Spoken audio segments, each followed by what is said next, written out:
Hi everyone, आज हम इस वीडियो में बात करने वाले हैं नए पहचान पत्र को अप्लाई किस प्रकार से करेंगे।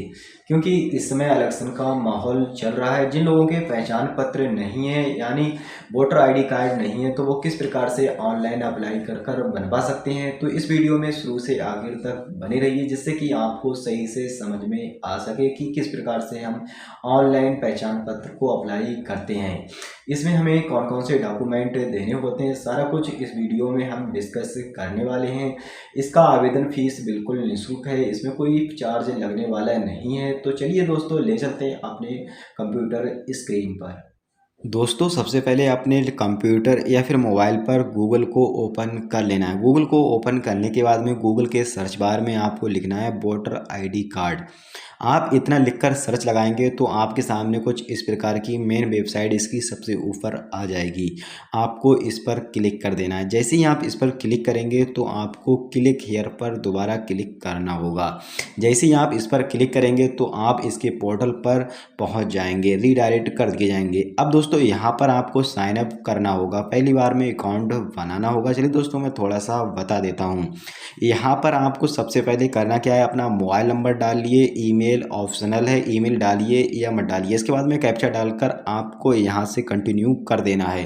कंटिन्यू करने के बाद में आपके मोबाइल पर एक ओटीपी भेजा जाएगा, ओटीपी और यहाँ पर पासवर्ड भी डालने का ऑप्शन आएगा। पासवर्ड डालने के बाद में आपको यहाँ से लॉगिन पर क्लिक कर देना है। जैसे ही आप लॉगिन पर क्लिक करेंगे तो आप अकाउंट जो बनाए हैं मोबाइल नंबर और पासवर्ड डालकर, वो यहाँ पर मोबाइल नंबर पासवर्ड डालकर ओटीपी दोबारा भेजा जाएगा कैप्चा डालने के बाद में। तो ओटीपी को डाल दीजिए और आप इस पोर्टल पर लॉगिन हो जाएंगे। दोस्तों, मैंने पहले से अकाउंट बना रखा है, मैंने थोड़ा सा आपको यहाँ से समझाया इसलिए कि आप समझ में आ जाए आपको। चलिए दोस्तों, हमने पोर्टल में अपने लॉगिन कर लिया है, लॉगिन हो गए। यहाँ से हमें फॉर्म 6 भरना होगा। चलिए दोस्तों, हमने इस पर क्लिक करा और हमारा फॉर्म यहाँ से खुलकर आ गया। यहाँ से सबसे पहले हम अपना राज्य सिलेक्ट करेंगे, जैसे कि हम उत्तर प्रदेश से हैं।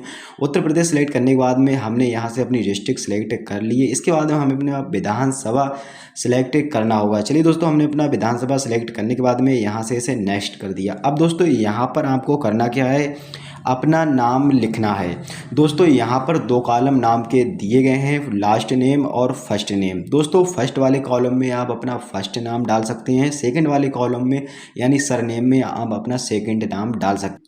नाम डालने के बाद में हिंदी में अपने आप ऑटोमेटिक आ जाता है। अगर हिंदी वाला नाम आपका गलत है तो इसके बराबर में कीबोर्ड दे रखा है, वहां से आप नाम सही कर सकते हैं। इसके नीचे आएंगे तो आपको अपना एक फ़ोटो अपलोड करना होगा। कंप्यूटर में पहले से सेव कर लीजिए या फिर आपने सेव कर रखा होगा। दोस्तों, यहाँ से इसे सेव करने के बाद में अपलोड हो जाएगा। अपलोड होते ही हम यहाँ से इसे नेक्स्ट कर देंगे। इस पेज को नेक्स्ट करने के बाद में यहाँ पर हमें एक रिलेटिव सिलेक्ट करना होता है, जैसे कि मान लीजिए फादर, मदर, हस्बैंड या वाइफ, जिसको आप सिलेक्ट करना चाहते हैं वो सिलेक्ट करने के बाद में उनका नाम यहाँ पर डाल लीजिए।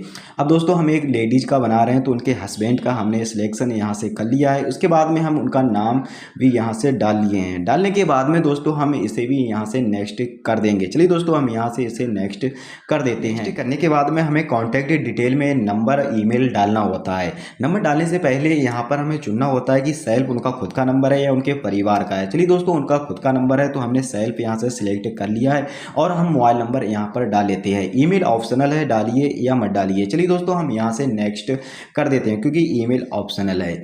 अब दोस्तों, यहाँ पर आपको करना क्या है, आधार डिटेल में उनका आधार कार्ड नंबर बहुत ही ध्यान से डालना है क्योंकि यहाँ पर आधार कार्ड नंबर दिखाई नहीं देता है। जो आप डालेंगे वो आपको बाद में दिखाई देगा। तो दोस्तों, यहाँ पर आधार कार्ड नंबर डालने के बाद में इस पेज को भी यहाँ से हम नेक्स्ट कर देते हैं। नेक्स्ट करने के बाद में दोस्तों हमें यहाँ से अपना जेंडर सिलेक्ट करना होता है। हम एक फीमेल का बना रहे हैं तो फीमेल सिलेक्ट करने के बाद में नेक्स्ट कर देंगे। अब दोस्तों, यहाँ पर आपको अपनी डेट ऑफ बर्थ सिलेक्ट करनी होगी। चलिए दोस्तों, हम फटाफट अपनी डेट ऑफ बर्थ यहाँ से सिलेक्ट कर लेते हैं। डेट ऑफ बर्थ सिलेक्ट करने के बाद में दोस्तों हमें यहाँ पर एक डॉक्यूमेंट भी सिलेक्ट करना होता है, जैसे कि हम पैन कार्ड, आधार कार्ड भी दे सकते हैं। चलिए दोस्तों, सिलेक्ट डॉक्यूमेंट पर क्लिक करने के बाद में यहाँ से हम आधार कार्ड को सिलेक्ट कर लेते हैं। आधार कार्ड को सिलेक्ट करने के बाद में हम यहाँ पर फाइल को सिलेक्ट अपनी कंप्यूटर से कर लेंगे क्योंकि हमें पहले से फाइल को सेव कर रखा होगा। नहीं करा रहा है तो कर लीजिए। सेव करने के बाद में हम यहाँ से PNG में फाइल को 2 MB में भी रख सकते हैं।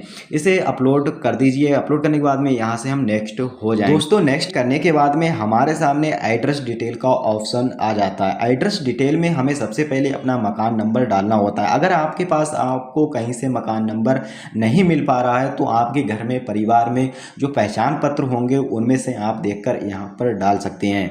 अब दोस्तों यहाँ पर हमें अपना एरिया यानी मोहल्ला डालना है। हम जिस मोहल्ले में रहते हैं वो मोहल्ले का नाम यहाँ पर डालना है। अगर आप किसी गांव में रहते हैं तो गांव का नाम भी मोहल्ले की जगह पर डाल सकते हैं। अगर हिंदी में आपका नाम विलेज या फिर मोहल्ले का नाम सही नहीं आ रहा है तो इसके बराबर में एक कीबोर्ड दे रखा है, वहाँ से आप इसे सही कर सकते हैं। अब दोस्तों यहाँ पर विलेज टाउन डालना होगा। आप जिस टाउन में रहते हैं, विलेज में रहते हैं, वहाँ का नाम डालकर यहाँ पर आपको करना क्या है, हिंदी में अगर आपका सही नहीं है तो इसके बराबर में एक कीबोर्ड है, वहाँ से आप सही भी कर सकते हैं। अब दोस्तों इसके बाद में आपको करना क्या है, अपना पोस्ट ऑफिस यहाँ से सिलेक्ट करना होगा। जो आप पोस्ट ऑफिस में अपने पहचान पत्र को मंगाना चाह रहे हैं तो उस पोस्ट ऑफिस को यहाँ से सिलेक्ट कर कर आप हिंदी में भी सही कर सकते हैं।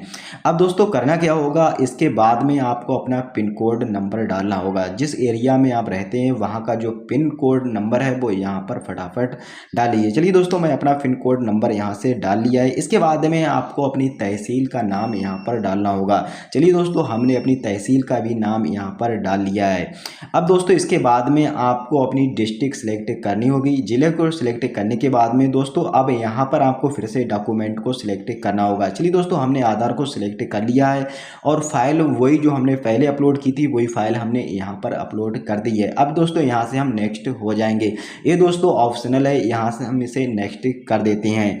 नेक्स्ट करने के बाद में दोस्तों यहाँ पर इस प्रकार से इंटरफेस आएगा। अब दोस्तों यहाँ पर आपको करना क्या है, फैमिली मेंबर का यहाँ पर नाम, उनका संबंध, उनका ईपिक नंबर देना होता है। ये दोस्तों देना इसलिए ज़रूरी होता है जब BLO रिपोर्ट लगाते हैं तो उनको पूछताछ ज़्यादा करनी नहीं होती है कि किस परिवार के हैं, वो वहाँ से देख लेते हैं और वहाँ से रिपोर्ट लगा देते हैं।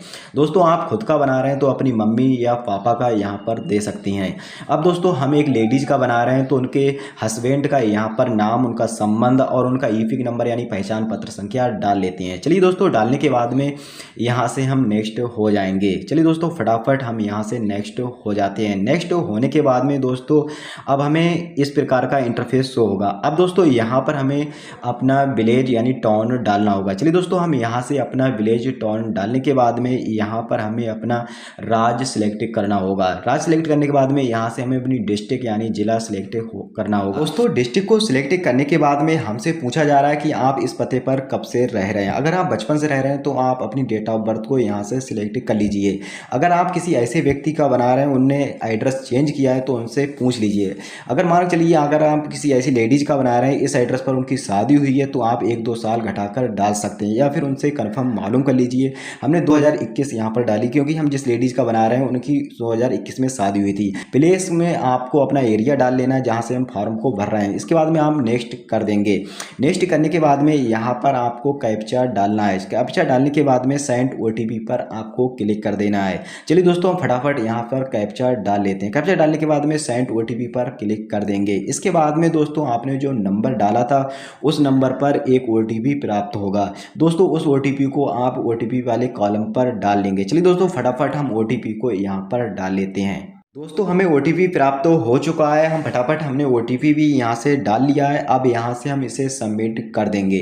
चलिए दोस्तों हम सबमिट करते हैं तो हमारे सामने पूरा फॉर्म खुलकर आ जाएगा। दोस्तों अभी इसमें संशोधन हो सकता है। अगर आपके फॉर्म में कोई दिक्कत है तो इसे बारीकी से आप जांच लीजिए। चलिए दोस्तों हमारे फॉर्म में कोई दिक्कत नहीं है, हमने बारीकी से इसे जाँच कर ली है। अब दोस्तों यहाँ से हम इसे सबमिट कर देंगे। सबमिट करने के बाद में यस पर क्लिक करेंगे तो हमें इसका रजिस्ट्रेशन नंबर यहाँ से मिल जाएगा। इसे हम नोट कर लेंगे। अगर दोस्तों हमें इसकी फॉर्म को डाउनलोड करना है तो यहाँ पर हम डाउनलोड पर क्लिक कर देंगे तो हमारा फॉर्म डाउनलोड हो जाएगा। इसे हम ओके कर देंगे। अब दोस्तों हम इसे यहाँ से ट्रैक भी कर सकते हैं। दोस्तों एप्लीकेशन का स्टेटस यानी ट्रैक करने के लिए जो हमने रजिस्ट्रेशन नंबर कॉपी किया था वो यहाँ पर पेस्ट कर देंगे। अपना स्टेटस सिलेक्ट करने के बाद में हम यहाँ से सबमिट कर देंगे तो यहाँ पर हमारी सारी डिटेल आ जाएगी। हम यहाँ से देख सकते हैं हमारे फॉर्म में कितनी रिपोर्टें लगी हैं। दोस्तों हमने अभी जस्ट आपको ट्रैक कर दिखा दिया है। हमारे फॉर्म में एक भी रिपोर्ट नहीं लगी है। तो आई होप आपको वीडियो काफ़ी पसंद आया होगा। अगर वीडियो पसंद आया तो अपने दोस्तों तक शेयर ज़रूर कर दें और दोस्तों चैनल को सब्सक्राइब जरूर कर लें और वीडियो को भी लाइक कर दें। तो दोस्तों इस वीडियो में बस इतना ही। जय हिंद, जय भारत।